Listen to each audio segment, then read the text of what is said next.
Hi, I'm Jamie from Radio.co. Today I'm going to show you how to get that perfect radio voice in just 3 steps. So the first thing that we're going to look at is your voice. The most important thing of all is to get to know your voice. We can't stress this enough for newcomers to the broadcasting industry, something we'll go into a little bit more detail later on. At Radio.co, we come across stations that use poor quality microphones. Usually, they're PC headsets you can find almost anywhere. They're great for talking to people on Skype, but they're not really designed for great radio broadcasting tools. We'll cover which types of microphones to pick up, plus they're relatively inexpensive these days. And finally, we'll cover audio processing. So it's a great way to give your voice a little bit more punch and added presence. We'll show you a box of tricks you can go out and buy, perfect for home studio, and they're not too expensive. Every single commercial radio station actually uses some audio processing to enhance the presenter's vocal presence. So the first thing we're going to look at is your voice. So no matter what anybody says, you can't change your voice. If you try and purposely sound too different, then it's gonna backfire on you. You can end up sounding a bit weird and off-putting. As listeners are going to know, there's something not quite right, and you're going to sound, radio DJ, like from the 1980s. So things have moved on since then. There's no set way or expected sound of a disc jockey. Everyone's different, and that's not a bad thing. That's quite a good thing. People want variety and not hearing, the same old cheesy radio disc jockey style from the 1980s. Anymore. So anyone stuck in the past trying to still sound like that, then they're not going to get far. So it's important to be yourself and just learn about your voice, really. So speak conversationally and don't rush. This is a big thing. I mean, we're all guilty of doing it from time to time. You have to just sometimes remember to breathe and take things at a steady pace. If you try and rush through things too much, then people get put on edge and it doesn't sound as natural. When you're having a conversation with someone, let's say you're sat with a friend, you're not really rushing through things when you're talking to them. So, why do it whilst you're broadcasting? If you try and get too much out in one sentence, it just ends up sounding jumbled and it doesn't really make any sense to your listener. Having said that, if you speak too slowly, you can end up just sounding really boring. Sometimes in radio, you hear broadcasters talk at a snail's pace, especially late night shows. And it might work for that, but for normal broadcasting, not so much. You want to be picking up a nice natural pace that sounds conversational. I know it works well with your voice, and it's going to be appealing to your listeners. So be clear. Right? Remember to dot your I's and cross your T's. There's no room for slang on the radio, unless it's purposely, you're running an urban radio station, but you don't want to make the mistake that the BBC did in the 1950s by sounding too formal. These days, it's about sounding friendly and approachable, as if your listener was right there in front of you, as if I'm right there in front of you now talking. So remember to refer to your listeners in the first person rather than referring to all your listeners.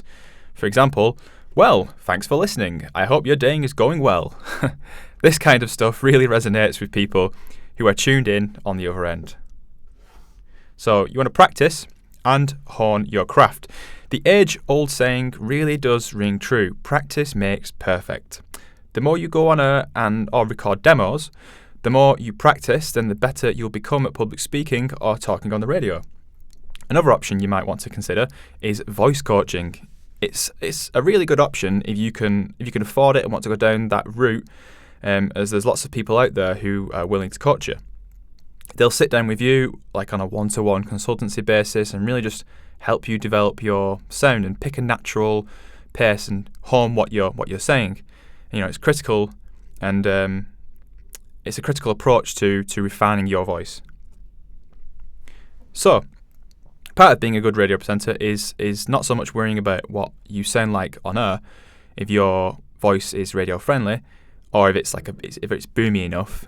It's really about how to connect with your audience and thinking about what they want to hear.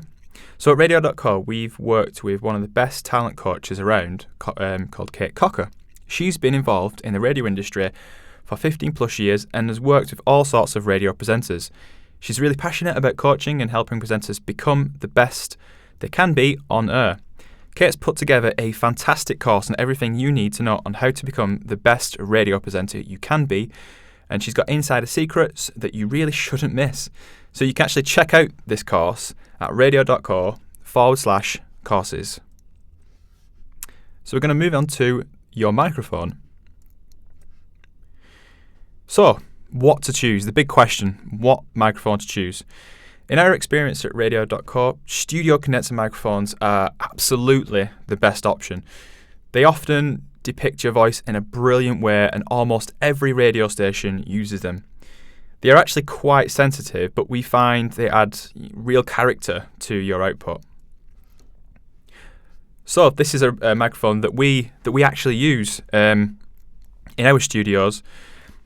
We use this quite often. It's the Neumann TLM 103, and it's an industry standard microphone across the UK. It's used by many professional DJs in the radio industry, like Howard Stern, and it retails for around $1,000 or £850. This mic's in a lot of commercial stations in the UK, both local and national stations use it, so it's pretty much considered an industry standard mic.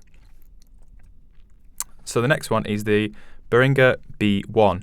So this is actually a good pick for community radio stations or school stations, or people that are really on a budget at home, and they want a condenser microphone, but they want an entry level mic, but they still want the quality, the sound, and you get that with this microphone, and you can pick it up for $100 to £70. It has a nice wide diaphragm, so it's got a really good frequency response that will give you that sparkle, and it'll make you sound professional, much like the Neumann TLM 105.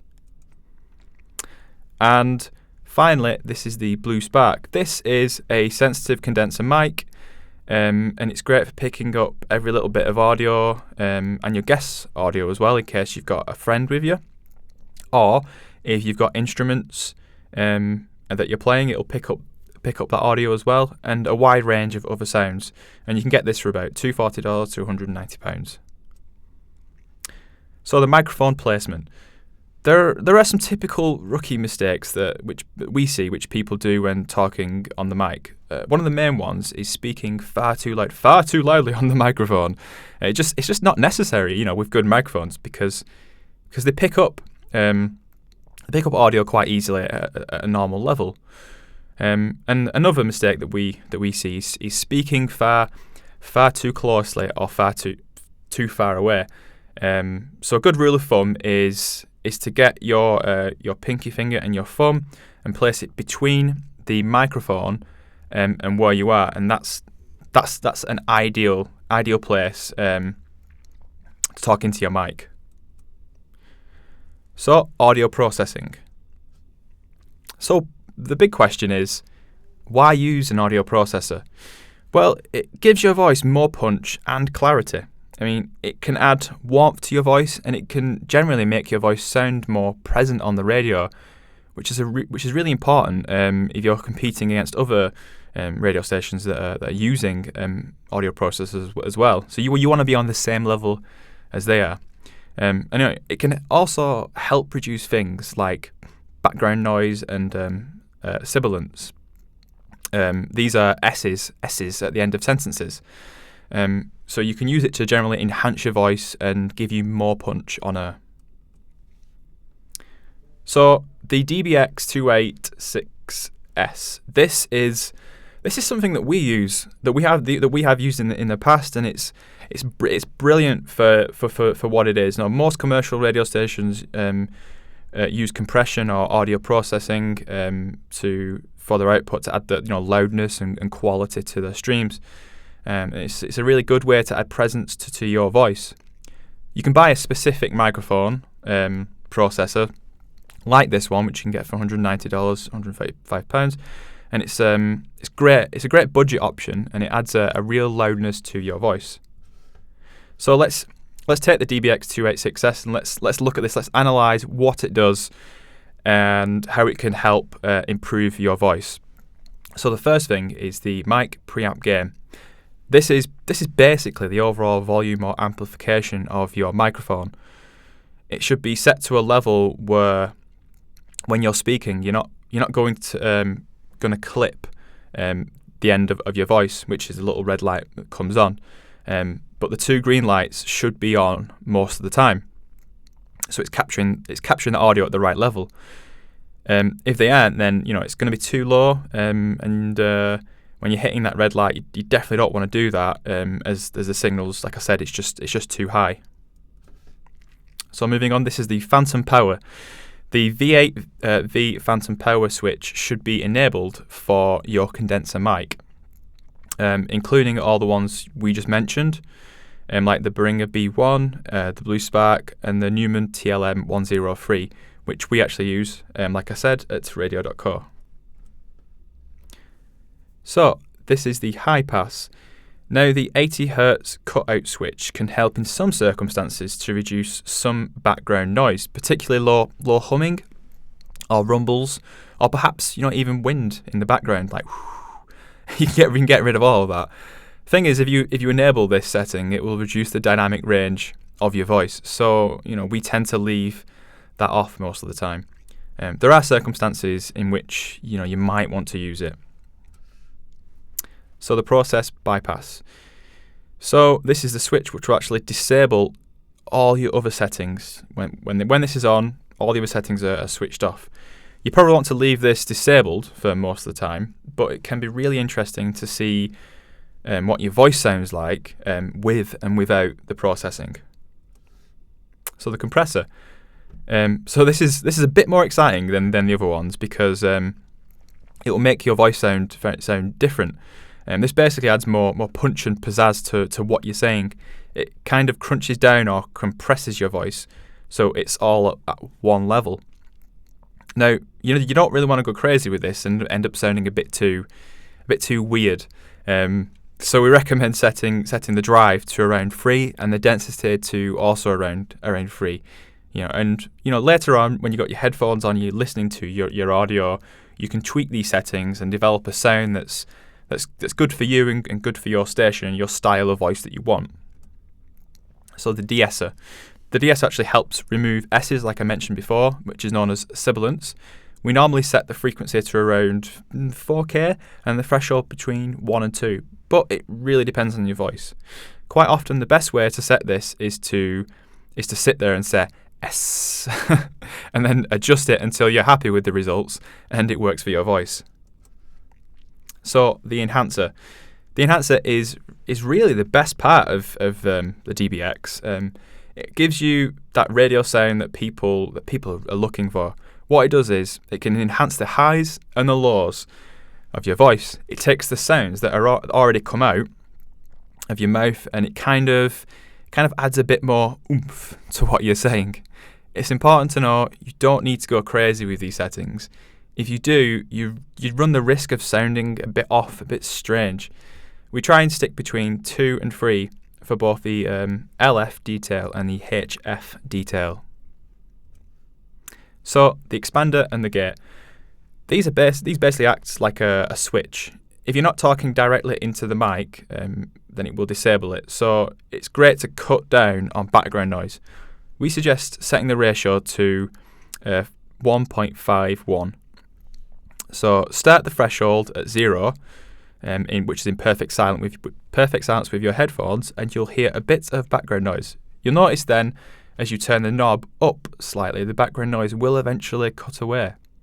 So these are the right settings for both the expander and the gate. And the output.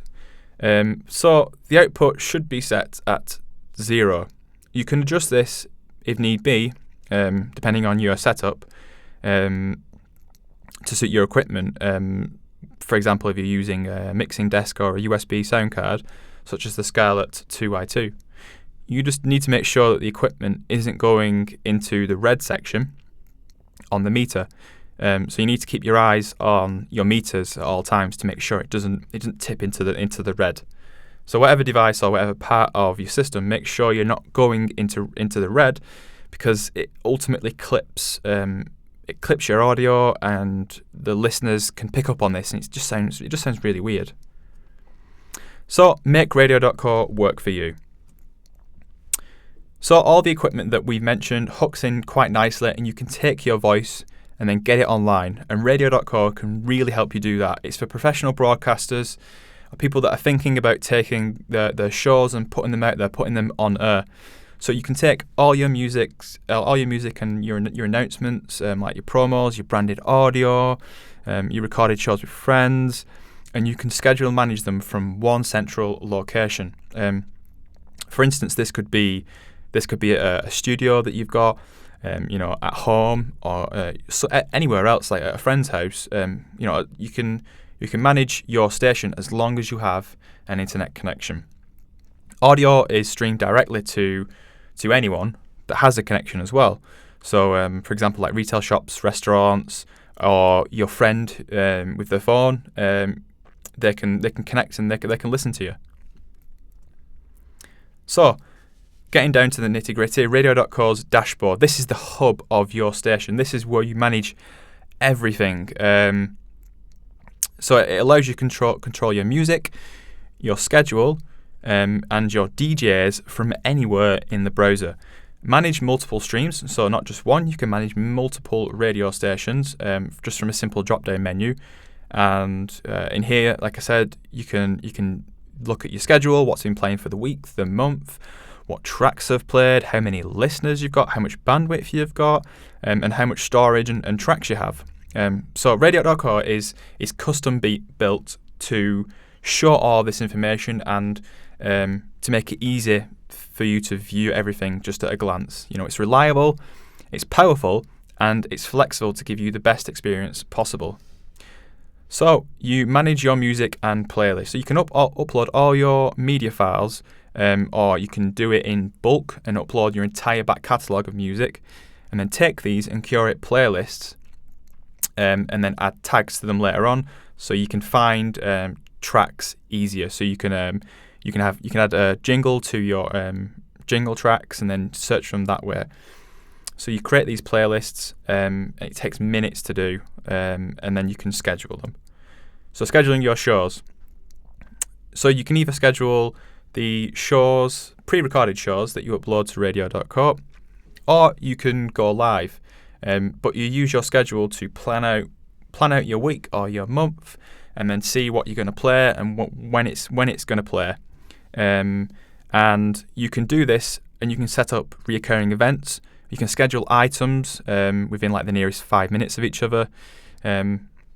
So you can do this. It's easy, and you can do this in a way that you can set it all up and then walk away later on. So build custom players. So you can customize your player to be fitted to your brand. By default, you actually do get players that you can take and you can put onto your website. But if you really want that custom fit for your site, you can use custom players. So you can bed custom players onto your site or other people's sites, and listeners can share your station on Twitter and Facebook. So with this DIY player kit, which is white label, meaning you can design and build unique players to fit your brand, your school, your college, your university, your shop, your gym, and so forth. So Radio.co is fully managed.